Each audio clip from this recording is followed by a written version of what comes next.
Hi everyone, it's Jackie Smurden and we're going to have a look at painting some trees. Hi, I'm Jackie Smurden, this is Done at Studio and welcome. Today we're going to look at how we can paint a tree. So a few different techniques for you to try, and we're going to have two paintings on the go at once just to really throw you. And they're not my paintings, but they will be at the end, so you'll find out more. Let's get into it. Today I'm celebrating another artist who's sadly no longer with us. His lovely wife, who is local to me, has donated some of his equipment, papers, sketchbooks. So I thought what would be really nice would be to finish one of his paintings that he's started. So we've got this lovely sketched tree, and I don't know if this was sketched from his garden or whether it was out of his mind, but it's definitely a sketched tree. Now I'm going to then create something on top of this and show you how I would do foliage on a tree and give you some ideas for maybe embellishing one of your own unfinished paintings. So first of all, we'll just have a look at this colour here. It's very much a yellowy orange. If you put the colour wheel on here, you can see that it closely matches the orange here. There's definitely parts of it that are yellow orange. So first thing that I would do to this is to add a little bit of shadow. One of the ways you can do that is to grey down a colour, and in order to grey down a colour you add its opposite.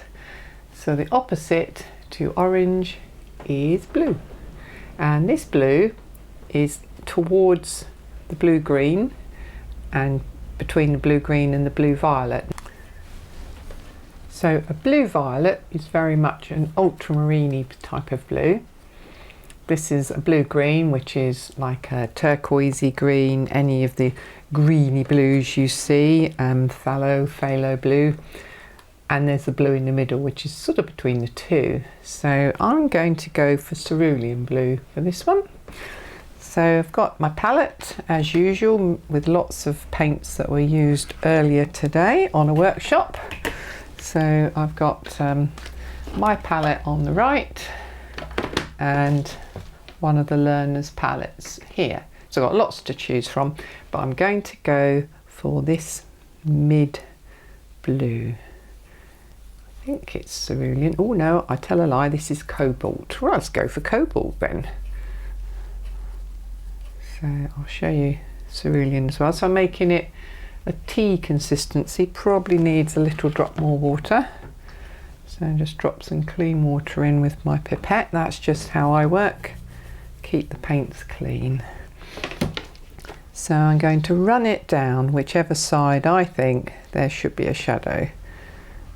And lo and behold, where it covers the orange, it greys it down. So all of a sudden you've got a greyer tree on this side, a brighter tree on this side. So put my lovely pottery pot back into view so you can see it, which I made myself, which I'm very proud of.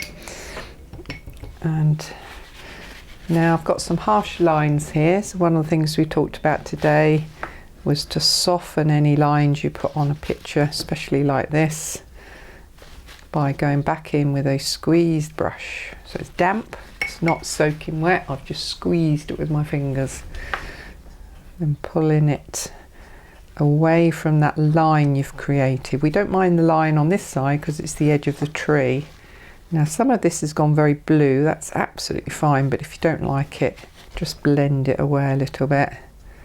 So as this dries, this gets harder to do, but you can do it with a stiff brush. And let's just pull that away up there. There we go. That branch has now gone off there somewhere.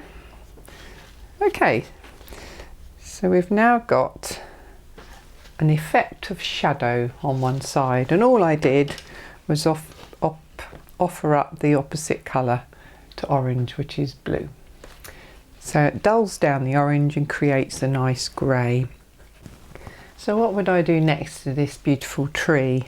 Well, first of all, I think I need to put him in the ground because he's floating a little bit, isn't he? So I'm going to take inspiration from what we did earlier. We did some wet in wet.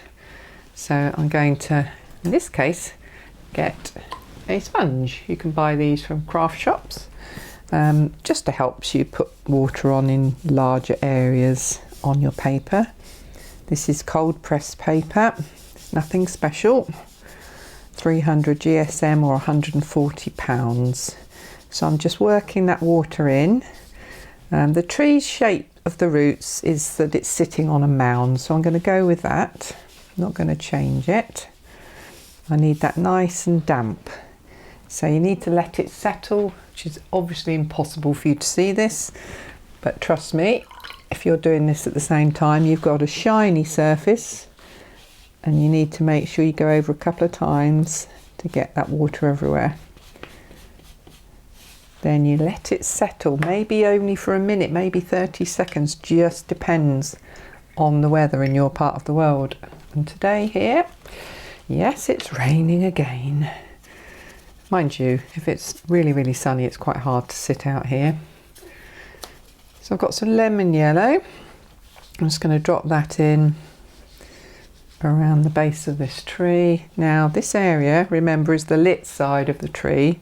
So guess what? That's going to probably stay yellow. I'm going to get that all on.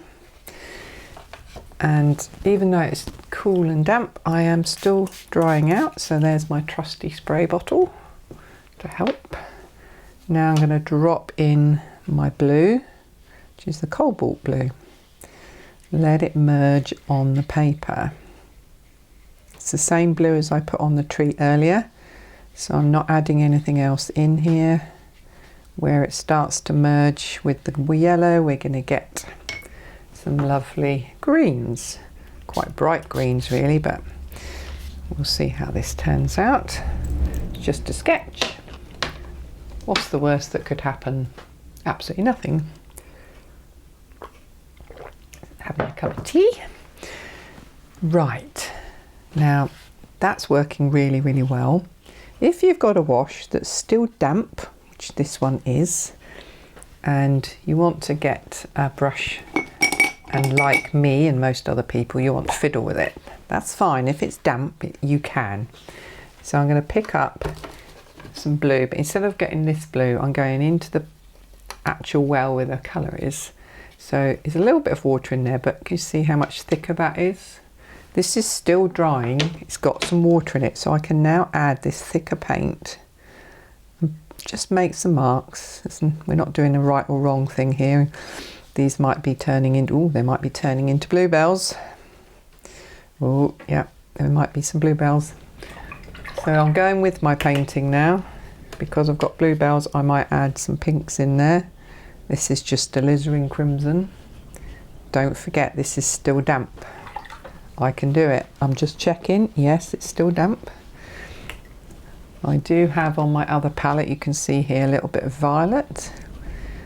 Violet isn't difficult to mix. It's blue and crimson, ultramarine blue and crimson. But if you like violet, you use a lot of it, then why wouldn't you have a tube of it? Now violet is the opposite to yellows. Yellows and greeny yellows. So if I put this in while it's very, very damp, it will mix and make greys, so bear that in mind. But if I pop it into the blue areas, it won't go grey, because blue and the violet will just complement each other. Bit of colour mixing theory for you there. Quite liking this. This is looking nice. Nice and soft, very colourful, all nice and fun. We're just keeping this loose and lively. So what do I do now? Do I paint the sky first? Do I paint the leaves first? Do I need a sky? That's entirely your choice. A lot of paintings are just left with a white background because you're just doing a sketch. But let's throw on a background, shall we? So what colour would I use for the background? Well, you could use the same cobalt, but I promise you cerulean, so let's have some cerulean. It's hiding in here. It's a little bit dry. So let's wake it up with some water. Just have to work at this a little bit. There we go, it's quite a lot. Can Can you see how much greener it is to this one? Very, very cool. Okay, so the tree is probably not completely dry. So in this case, I'm not going to wash with my sponge. I'm just going to lightly spray the background, like so. And then just dropping in cerulean. I haven't got my board on a tilt, so I'm just going to use my eye. Bring some across. It's a little bit strong here. So using just some rough brush strokes. Look at that, just go for it. Nothing careful about this painting, is there? And then we'll just pick up my spray bottle, which has run out of water. Quick tip, unless you've got a tap handy, which I don't have, use your pipette. That will fill up your spray bottle quite nicely. Enough for you to carry on painting. Move your water pot so you don't throw it on the floor. Tilt your painting and have a bit of fun.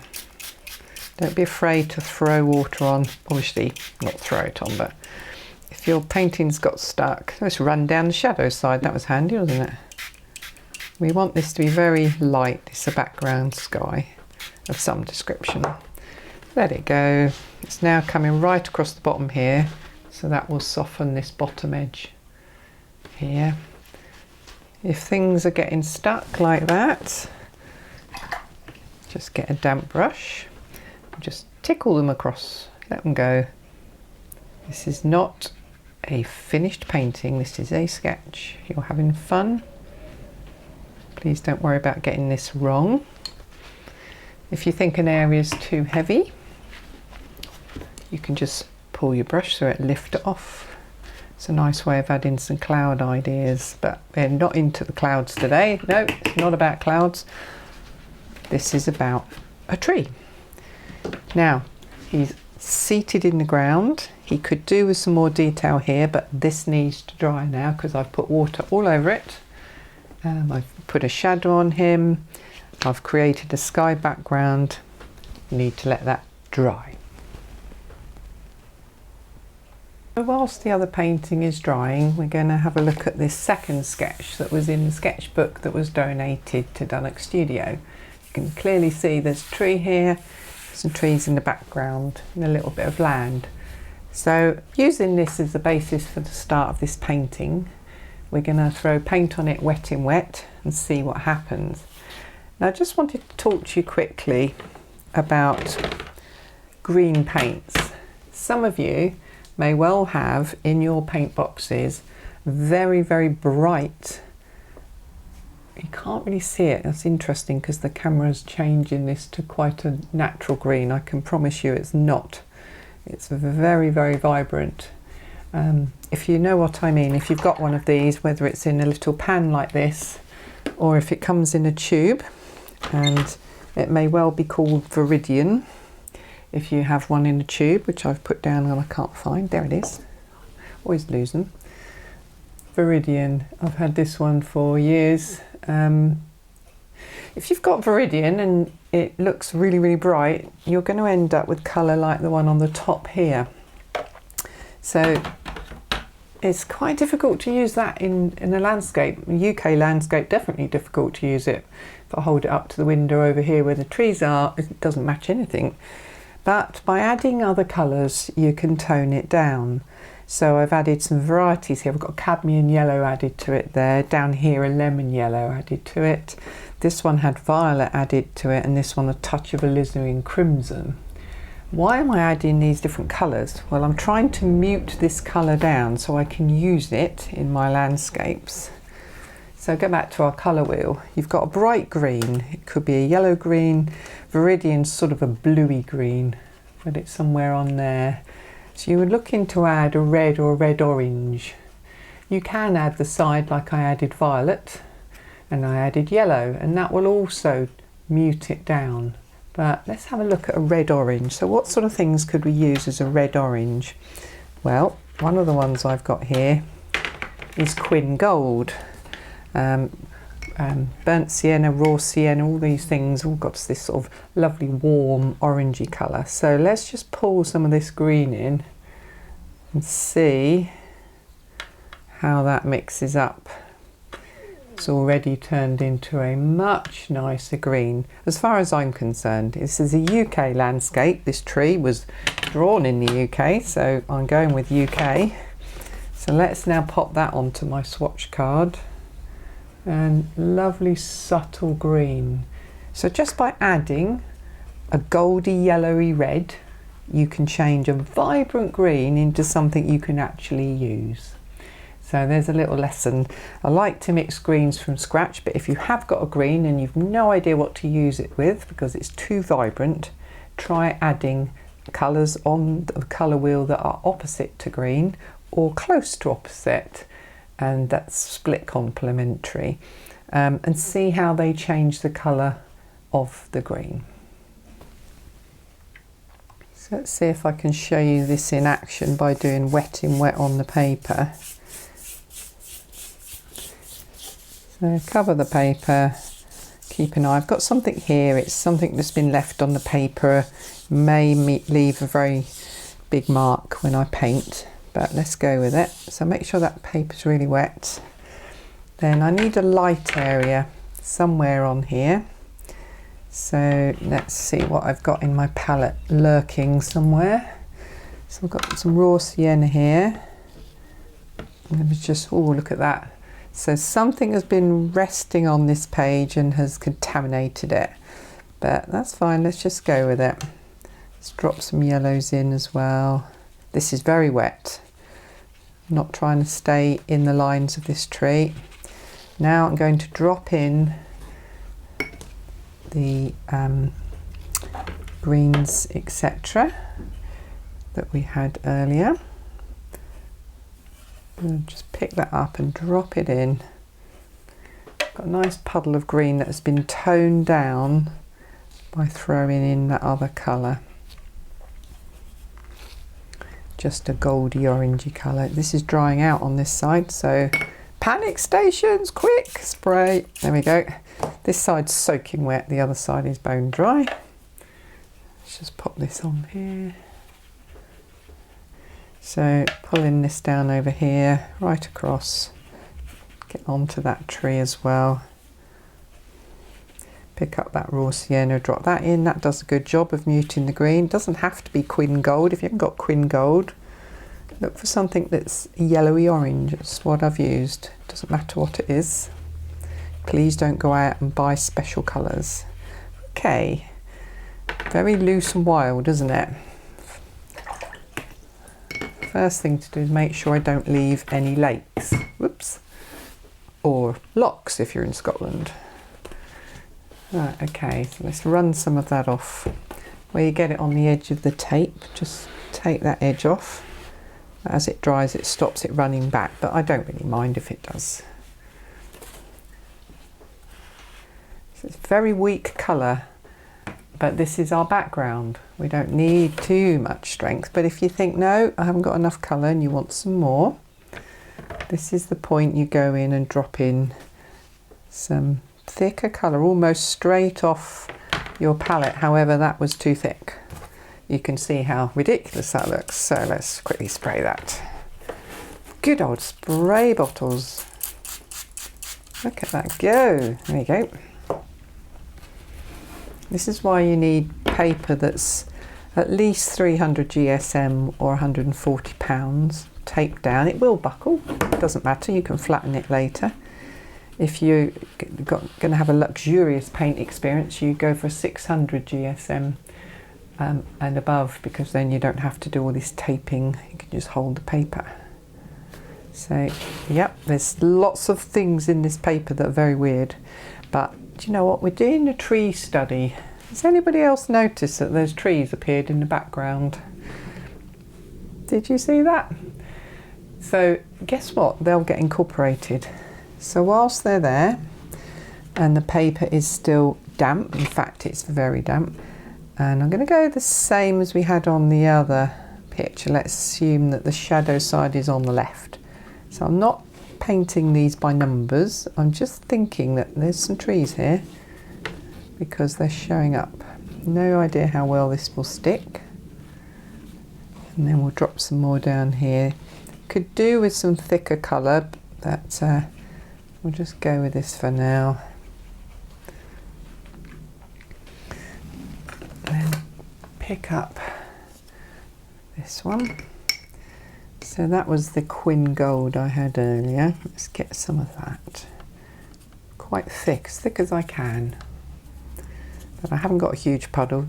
I do like to use up my paints after a workshop if I can. It's impossible because there's always way too many paintings happening for me to keep up and use it all, but I try. Then let's get a drop of that vivid Viridian green. Look at it, bright, there it is, it's over there. Look. Pop that in over here. We want this a bit thicker. I don't want to put that directly on the painting because it really will completely just annihilate the other colours. Now I've made it slightly softer, but this is quite thick compared with what's on it. Oh, it's still very vibrant. Whoosh, gosh. Let's pick up some more gold, any gold to go in there. There we go. That's more, look at the difference, that's better, isn't it? So that's now feeding back up into there, which could look like foliage. And let's even do something similar. Got to be careful, if I put too much on here, it could spread a long way. There's a puddle there, see my lake? It's pushing the paint away, can you see that? There we go, let's come down the tree. After all, there is a tree here. He's the main feature. He's going downhill. Got a hard edge there because that area has dried. Damp brush, soften it away. Still using my mixture of gold and Viridian. Just pulling some of that. Oh, it's already dry. So I'm getting to the point I should have stopped about 10 minutes ago. It's good, you can watch me make the mistakes. So pulling those up there. We've got some here as well. Let's pull them right through. Don't normally put the trees on first, but as it's drawn, I thought I would. I might take that tree over here. It's to shrubs and things. So I'm not sure how well the paint's going to stick to this area. So we don't even know what's on there. Some sort of contaminant. There we go. Lovely sketch that the gentleman has done for us. I did see some of his paintings, they were absolutely beautiful.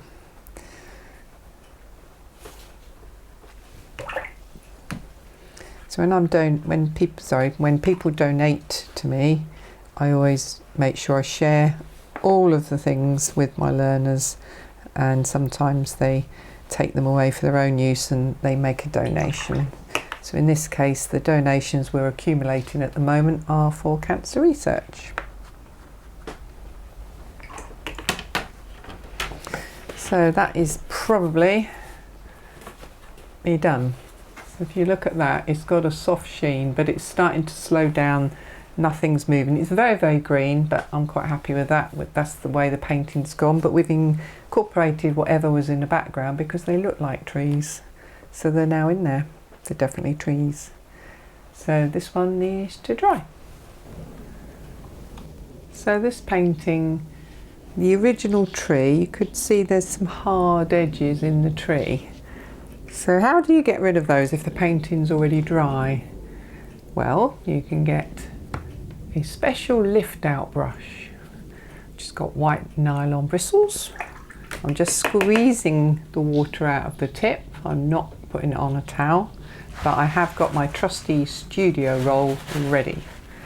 So all I'm going to do is work into the edge where the line is, dab, squeeze the brush out again, work into the edge of it. Got a little bit too much water on my brush that time. Squeeze it out. As you can see, I'm slowly softening some of these harsh lines where the paint has just dried with a hard edge. So you can work your way over anything that you've done that you think is too harsh. Your eye just says, not liking that bit, need it to be softer. Right, you haven't got these and you don't want to buy lift out brushes. Well, have you got any children's brushes? So anything craft brushes. So I'm going to try this one first. This is quite soft. So let's work on an area. Just come out a little bit further away for you. So let's work on this one here. So this is a soft brush, squeezed out, literally just a craft paintbrush. Yep, that's got it off. Let's try this one, which is, oh, I can't use that one, that's actually a paintbrush. It says Daily Rowney. Nope, that's cheating. Right, let's have really rough and ready, crafty kiddies brush, stiff bristles, this one. I'm going to soften them a little bit. I'm going to work on this one. Squeeze it up a bit for you. It's quite hard, this one. It's quite difficult to use. You think you're going to scratch the paper off. However, it does the job. So if you haven't got any specialised lift out brushes, ideally look for a nylon brush. This is a hog hair one, I think. But any of them will just tickle the paint. So all those hard edges and patterns you didn't want start to disappear. It's quite therapeutic. But we haven't got all day. That'll do. Nice soft tree. Come back out. So yes, lift out brushes are useful, but you don't have to buy specialist ones. So we've gone back to our original painting now. We've done a very pale sky, which has disappeared quite nicely into the background. So how would I cover this? Now, it's going to be interesting because this tree is very, very strong and it's still floating, isn't it? So the background and the foreground are paler than the tree. So this needs to be developed a lot. But before we go on there, what I wanted to show you before you might have to whiz off because you've got other things to do is how to put some tree leaves on. So we'll have leaves on this one. We could just leave it with no leaves, but let's have a light spattering of spring leaves. So I'll show you how I do that.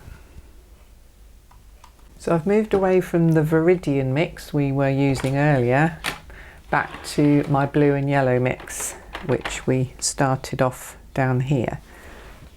The trick is not to add too much extra colours to your paintings as you go, because if you do that, you're starting to confuse. You've got too many colours, and I've already got colours on here that I didn't put on originally, so I'm going to work with them. So I've got some nice ultramarine blue here, which makes nice greens. I might also pull in so many palettes, so little time. Let's pull in some of that cobalt blue that we had earlier. Mix some of that up. Now I'm not doing this as a tea consistency. I'm trying to make this, oh, let's think, single cream. I don't know if you call it single cream in the States. So over here we have double cream, the thick stuff, and single cream. Anyway, a creamy consistency, like so. So I've got 2 blues, and now I need a puddle of yellow. So again, you could do all of this on the palette. You could make your green mix up nicely on the palette, or you can let it mix on the tree. So there are quite a few ways to do a tree, the foliage, but let's try the wet. We started wet in wet, let's carry on with wet in wet, shall we? So I've got a nice puddle of yellow, I've got a puddle of blue and another puddle of blue. So would I do water first? Might do a light spray, not much, because I need this paint to be rich. So I'm going to pick up my This might not be rich enough. Pick up my brush and I'm going to, wish me luck guys, I'm going to roll my brush across here. Just trying to catch the lovely texture on this paper, which is actually really nice. Rolling as I go. I'm not brushing it, I'm not spreading it out, I'm rolling it. Go off the page, run over your tape. If you look at a tree, you very rarely see the whole tree in one view, unless you've got a very small tree in your garden, which you might do. That is now, actually, can you see how that's mixing with the background blue? But we're going to carry on and throw some more blue at it. Try and get it while it's still damp. Roll in. I love this technique, so much fun. I'm just literally twirling the end of my brush like that. I'm not thinking too much. I'm leaving some gaps though, I am thinking about that.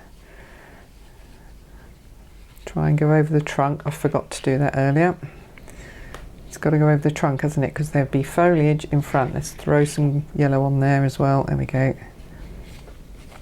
Foliage travels everywhere. Now this is not cotton paper, so I'm now working against the clock.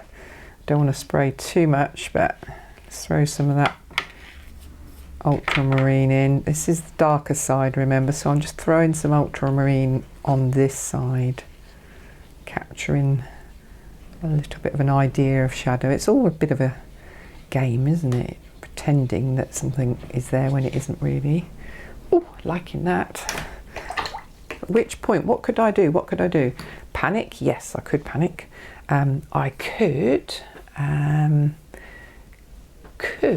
do some paint splotting because we've got the paint available. You probably need the blue more than the yellow for this, for it to show up. Brush, whoop, way too big. So the bigger the brush, the bigger your blobs. Took a bit off then. Drop some here. Is that a problem? Well, not really, just dab them off. They could be falling leaves, but if you don't like them, dab them off while you've got a chance to. Any more of this and I'm probably going to start overdoing it. So splatter, splatter, splatter. Can't help it, I love it. Looks better, doesn't it? If I put an orange splatter on that's a similar colour to the tree, I will actually lose it because it will just merge into the green and it will just disappear into grey. So if you want anything else, you need to wait. I've got some splatters down here, I don't mind those. Whilst it's at this stage and you've got a little bit of time, if you're very lucky, pick up some of your yellowy blue. You might want to mix that in the palette or try it again on here and just throw in some tiny little, oh that's not very dark, is it? Need to add the yellow to my blue, not the other way around. And just have some little branches popping through the gaps. So that's why you leave the gaps, just to suggest there's some things growing out of the tree. Little tip, if you've got a branch, don't always have it from the edge here. Have some of them coming out of the middle and then a paler version of that coming out from behind. So you've got the idea it's coming all the way around. So I've just worked with the tree that I've got, added some rolling brushes, bit of spatter, and then a rigger brush, literally just to hint at some little twigs here and there. But I'm literally, this is a sketch, guys. Don't try and draw this, make a perfect tree. Just wiggle your brush. It'll look better. Maybe one off here. There we go. Stop, stop. Okay, that's looking good. So our tree has now got some foliage. Yes, they could be stronger. You could build that up. But the original tree was so strong that I'm not going to spend too much more time fiddling, but once that's dry we can add an embellishment. Then down here we did say about it could possibly be bluebells. So if we think it's going to be bluebells we can do that, but we need to strengthen this because this is at the moment very, very weak compared with the tree. So at this point I'm picking up ultramarine blue Oops, accidentally picked up Payne's grey. I bet you're glad that I get these things wrong. Makes you feel better when you get things wrong, because we all get things wrong. If somebody tells you they never make a mistake painting, they absolutely do. Just made an olive green. How did I make that? How did she do that? Well, I had a bit of lemon left, and I had my ultramarine blue in here. There it was, and I've just added a little bit of cadmium yellow. So see how different that is. So I'm just going to pop this in along here. This is a lot stronger. I'm not going to cover up everything else underneath here, because then I'm going to lose all this detail here, but I'm just going to put some sort of bank in here. It will dry paler, so don't be afraid to go for it. And then just pull some of these down. Don't cover it all. Don't quite know what I'm doing. I'm just having some fun now. I don't want to put green here because guess what? These are bluebells. Pull some of those shapes together. Make that a bit darker as well. Even if it's on the sunny side, it's going to have stuff on it. This is going to have stuff all around here. It's looking like it's sitting on a bank now. Can you splatter with this? Of course you can. Put a bit of the yellow, a little bit of the blue. Got a bigger brush. Ooh, let me do it properly and cover up that area. Now splatter.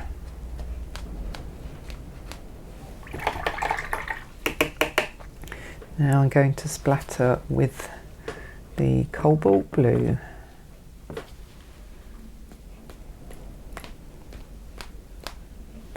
And I forgot my apron, never mind. There we go, bit of cobalt blue there. I'm having great fun, guys. I've got 2 palettes on the go, 3 buckets, paint all over the place. It's great. Have I got any violet? Yes, I've got some violet. Here's some violet. Let's pull some of that out. Just throw them in on top of that cerulean we had earlier.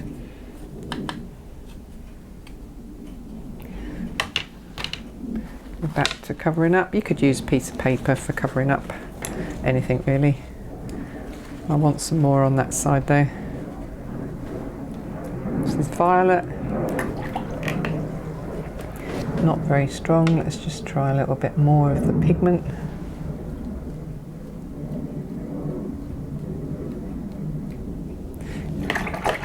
I haven't added crimson. I don't think it needs it. That's a bit harsh there, isn't it? See, let's soften that edge. That's better. There we go. Okay, I'm in danger of overdoing it again. Certainly down here. What's this feeling like? No, it's still very, very damp, so I'm going to stop on that now. But we're getting there. Not bad for somebody else's painting that was already started. Have you ever tried that? Try somebody else doing a painting. You and your friends could do this. Start by both of you starting a painting, then swap and finish each other's. It's great, great fun. Right, this is off to be dried. Just been cleaning my palette, and the bottom of one of my palettes had some huge lumps of blue on it. And I've just lodged it onto my painting. Oh no, it's the end of the world. No, it isn't. Let's just get in there and use it. This is background trees. Let's take them across. We've just made a happy accident that's given us our shadow colour for the background. Maybe we'll suggest some foliage stuff here. Bit of a hard edge there, so just soften it. Ooh, running out of spray, get my, there we go. Soften that away, tickle the edge out. So we're just giving an extra layer to those background trees. There's a nice bit of light here, so I might just pull through that but not cover it. Get the idea. So I'm now running out of my accidental blue, because it was accidental. So I'm just going to use what's left in my brush and run down the side of that tree. There we go. Let's have a little branch here. Who knows what's going on here? We don't know. Let's pick up some of the green I had earlier. Suggest something going off down there. Don't want to put detail on here. This is in the background. I'm completely making this up. I have been a bit mean to you. I've thrown 2 paintings at you in one go, so my apologies for that. But one of my top tips is to always paint more than one thing at a time. It can help you to not get stuck in a painting that isn't perhaps working as well as you'd like, because you can go away, look at another one. When you come back, you can maybe see what you need to do with the painting that you left. So we've been switching between 2 here, and it's either completely thrown you, or you might be thinking, oh yeah, you can see how that's changed since I last saw it. So now just adding some little, I've got damp paint on here, so just adding some little lines just to suggest there's some scrubby stuff here. I'm not going to do very much because this is background, but those were the shapes that appeared in the background when we put the first wash on. So now they've become background trees, which is quite nice. We've got this area here that could be those carrying on, but I don't want to sort of colour in amongst the lines. We've got some heavy pencil lines here, so I'm going to try and keep that fairly loose. So when the tape comes off, that area of blue on the left there should disappear. If I show you what I mean, so it looks a bit more natural. So yeah, there we go, background trees. So what I'm going to do, I'm not quite sure on the colour of what I'm going to use on here. So I think I'm going to pick up my colour wheel. We've got a green painting, so we could add violets to it, or we could stay on the same side of the wheel, so we could work on the similar side. So it's a yellow green, it's quite a warm green, going towards the yellow orange if we want it to. So we could throw in some violets, which may be nice as a touch at the end, but hey, maybe I'll go add in some orange, which is sort of on the same side. If we turn it over, let's see what happens if we line up on our fabulous colour wheel with a yellow green. A split complementary is a red and a violet. So yeah, well, we could have an orange, and an orange is a red orange triad. Blue violet, red orange, yellow green. There it is. The back of your colour wheels, if you've got one, are full of information. So let's go for a red orange and with an embellishment of blue violet at the end. You can impress your friends and tell them that's why you're doing your painting that way. So let's just zoom in slightly. So where I'm going to put, and what colours am I going to use? Well, let's help you. So most of you may have a raw sienna. Some of you may not. Some of you who are lucky may have a queen gold. It is a lovely colour. But essentially, it's a red orange, isn't it? Yeah. And then some of you may have a burnt sienna, which is one of my favourite colours. So that's slightly more red. See the difference? Raw sienna, burnt sienna, quin gold. So, how am I going to use this? What do I want to stand out? The tree. So do I need to dampen it first? No, I'm going to just work with it, but I probably might need to dampen it. First thing to do is put some paint on. Is it too strong? Is it too weak? I've gone for the burnt sienna here. I've got a huge brush, which I'm trying to do occasionally just to loosen myself up.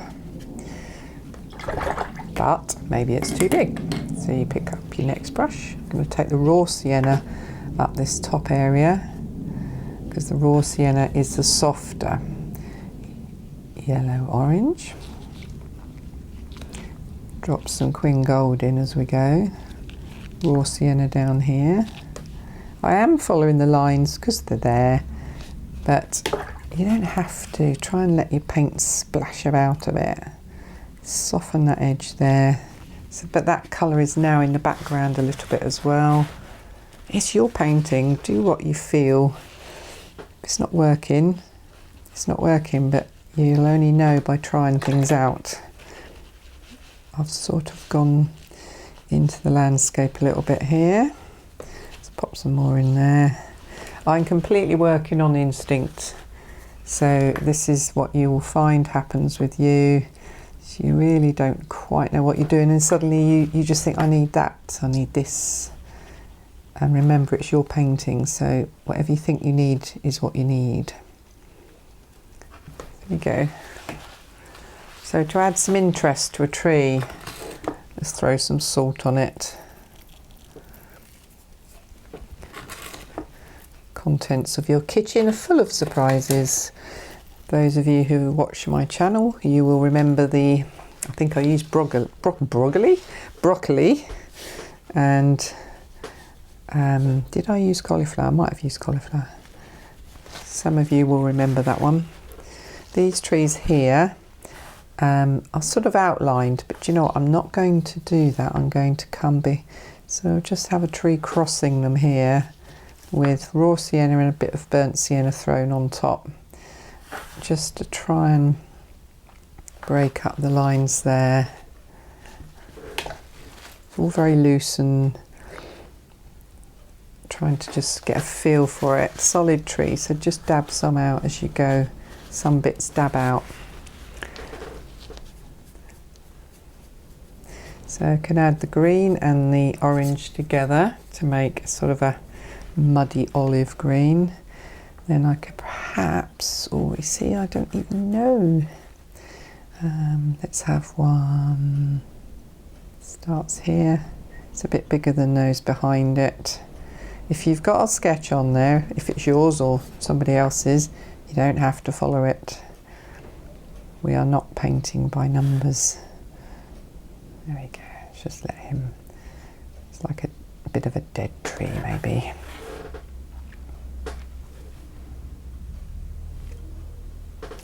So we've broken up those solid lines here.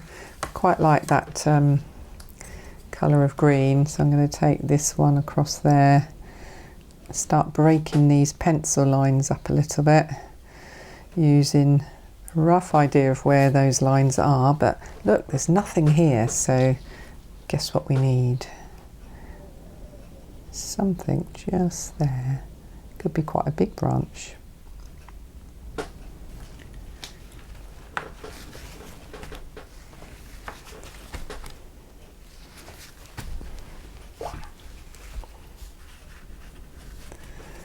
Back to our greens again.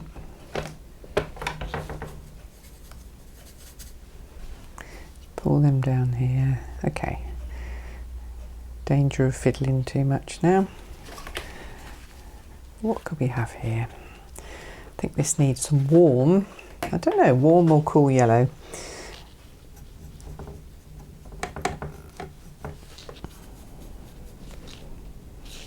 Oh, it's now yellow-orange.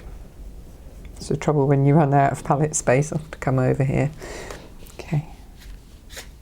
Really strong cadmium lemon there. Sorry, cadmium yellow. Is that too strong? I don't know. I'm quite liking it though. That was a bit of dry brushing there, just catching the paper. Cadmium, as you can see, is quite opaque, way more opaque than the others. This branch here is nice, but it hasn't got enough form to it, so let's give it some form. Just try and suggest that it's got something else going on. There's a bit of shape to it. There we go.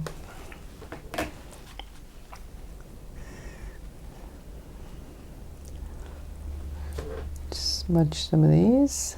I think we're nearly there. This one I could add some detail down at the bottom here, just with some greens. Where's my ultramarine? There it is. Just pop some ultramarine here, and just a little bit of jiggery something. Try and get this tree to sit in the ground, because just like the other one, he wasn't really in the ground when we first met him. He was a sketch. A little bit of green coming away. Your strongest colours and your warmest colours generally in the foreground. Don't like that line, so that's coming off. Dry brushing. Once you get the hang of dry brushing and you've got the right paint and the right paint consistency and the right paper, you just do it without thinking. So all I'm doing is taking my brush sideways across there. Show you that up in close up. My little sheet gone, there it is. So get some paint on, just make sure you can see it. Let's get something a little bit. So when I first do it, it won't work because it's quite wet. But the more you start pulling across, it starts to lose its paint and it catches the ribs on the paint. This is just a swatching page, but you can see the dry brush is parallel to the paper almost. Now it's so dry, there's hardly anything coming off. And then if you end up with lines and things. But that's a dry brush technique. The nicer paper, you get a nicer effect. Now I am going to probably, no, I'm not quite finished, just want to show you one more technique on this one. My magic ingredient, a toothbrush. So I showed you spattering with a brush earlier. Now, toothbrush, use your finger underneath, pull the bristles towards you. You get a much finer spray than if you use the brush. Just give a little spatter, maybe some down here. Whoops. Okay, you have to use fairly creamy paint to get the effect. Might just give a hint of some leaves blowing about maybe. Now this particular painting is saying to me that when it's dry I need to add some lines, because I definitely like lines, and this one started off with some wonderful sketching that our gentleman whose wife donated these pieces to us had started. So we've created a painting and I think it just could do with a little bit of line work, so that's what I'm going to do when this is dry. So the sun's come out outside now. We have a little clear spell. So to finish this painting I'm going to embellish, and I'll show you a little trick. You can see I've got some colours here that we've already used on the painting so far, and I've added one ingredient to them. This is gouache or gouache, depending on what your pronunciation is, and it's white. You can buy sets of gouache, but if you like it and you're not sure how to make the colours, the sets are really good. But if you're not sure if you'd ever use it again, a white tube can turn any of your watercolours into an opaque colour, which you may be able to see on the brush there. So the actual colour will be slightly desaturated because white desaturates colours. But because it's opaque, it can add that final layer, and you're trying to make it drop off your brush. It's not easy because you want it to be thick enough to be opaque. Can you see how it's given the tree there a little bit of a... So if once it stops dropping off, you might need a little bit of water on it. And then we've got some green, not as strong. So it takes a little bit of experimenting. I've got slight overrun here, but it's all texture, it's all fine. So yeah, so I'll show you this one. So we've got a little puddle of white gouache with the colour of the paints I was using, and maybe just a tickle of water to pull them all together and make an opaque colour. especially in these dark areas, can be really, really effective. And it just looks like there's a bit of sparkling light. So let me just put some more of this bottom one on, which is the sort of the warm orange. You can see how much paler it's desaturated. The white definitely takes away all of the brightness of the orange, but it gives you a nice effect. You can do the same down here with lavender. So let me just quickly show. So that's how to make your own tinted opaque watercolours. If any of them are a bit too big, just blob them off. You can buy opaque watercolours. I've got one here that's a lavender. It's made by Rosa, and it's one of my paints that I always have in my palette, even for my learners, because it really is opaque. And if you've never used it before, you can actually add it to a little bit of the white gouache to make it a little bit paler as well. So that white tube's really useful. But I'm going to pop it down here because this is our bluebell section. It's only a small area, but I just want to show you the techniques. And then pick up, squeeze out the water, as you don't want it to be wet. And then some of the darker ones. And then when you're feeling very dexterous and you want to add that final embellishment, you can just dot on some little shapes with the point of a round brush and some little tiny pull down from some of the dots you created, and you just give in the impression. And it is an impression, we're not trying to paint individual bluebells. If you live in the UK, hopefully you'll have seen a bluebell wood, and we're very lucky, we have a lot of wild bluebells in our country, and I know not all of you do. So let's pop some of the paler one with a little bit of the white added down into this darker area. It doesn't show up so well, but it's there. And you could even put some of that into the tree, because it's a good idea, sounds weird doesn't it, it's a good idea to put colours you've got in one part of your painting in the other parts of your painting. Because let's think about it, this tree would reflect what's on the ground, and what's on the ground would reflect what's in the tree. So that's done. I'm not doing any more with that one. We are embellished and we're looking beautiful. So there we go, that one's finished. A tree that's seated in the ground with lots of bluebells around it. This one, I've decided to change my mind. I'm allowed, I'm an artist, I can do what I like.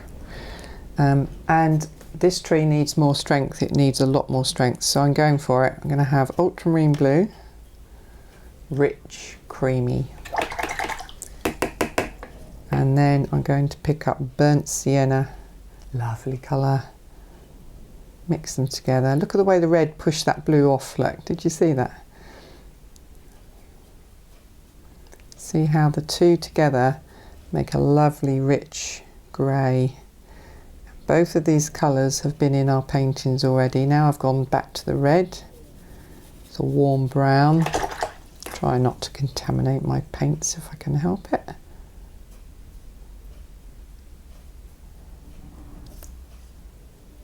Back together, somewhere in the middle.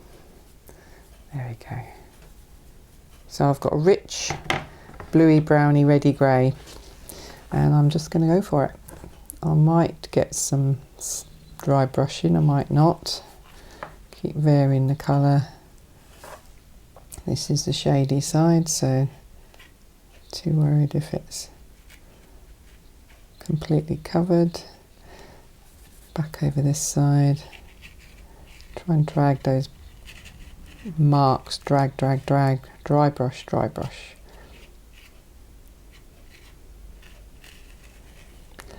And let's have one going off here, like we did earlier. Incorporate that. Incorporate this one. completely dry paper.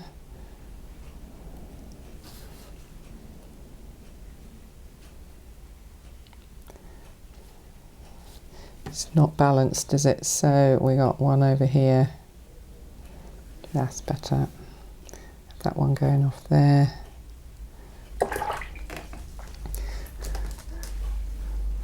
You know what I'm going to do? I'm going to soften.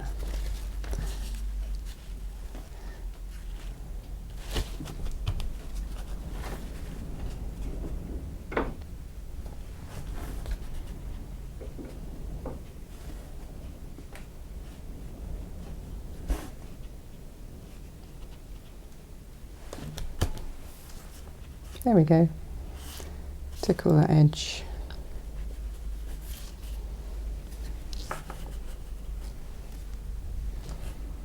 The quicker you go, the less likely you are to fiddle and turn it into a colouring in exercise, which it isn't. Okay, I'm done.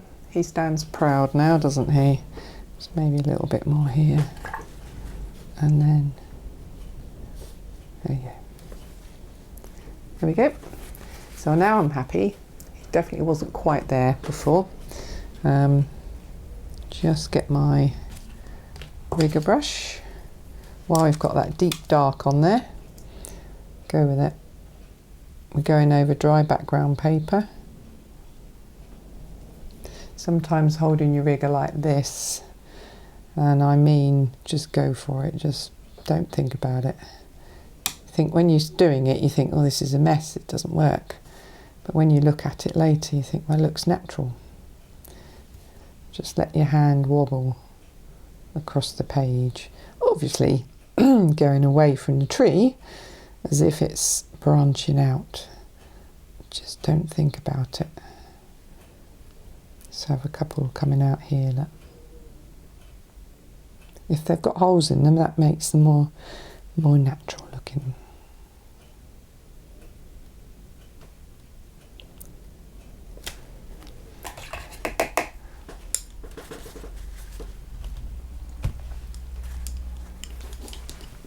Yeah, still going to put lines on. Happy with it as it is now. To finish off, I wanted to show you a couple of my own paintings where I've just had some fun. And you can just see there, I've printed with ferns, baby fern fronds. Then the rest of it is very dark paint. This is a bit of an abstract-y one. And then one, finished off today actually, a background, wet in wet. This is Cardi paper, very thick, 640 GSM grams per square metre, and it's a really beautiful piece of paper. Takes a bit getting used to because it's all cotton, but it's very, very nice to work on. And then once it had dried, you can see what I've done here, a little bit of splatter, haven't finished it, and some trees. That's it, that's all I've done. So it's a really good thing to do. The trees we did today were already sketched on and we worked with what was there. But have a go at doing your own trees. Try lots of texture, throw some salt at it, cling film maybe, all sorts of things you can try. And see if you can create your own trees. Keep it loose, enjoy the process, and let me know how you get on. So thanks everybody, that was really good fun. I hope you enjoyed it. I've got my two paintings here that I've finished from the lovely gentleman who we've sadly lost, and his wife donated all his equipment to Dunnock Studio. I hope I've done him proud. I really felt from the sketches he'd made and the original tree he painted that he was a very strong, upstanding member of his community, and I know that the people who loved him will miss him dearly. So this is my tribute to him. I hope you enjoyed it. Have a go at some trees and happy painting, and I'll see you all soon on the next video. Bye for now.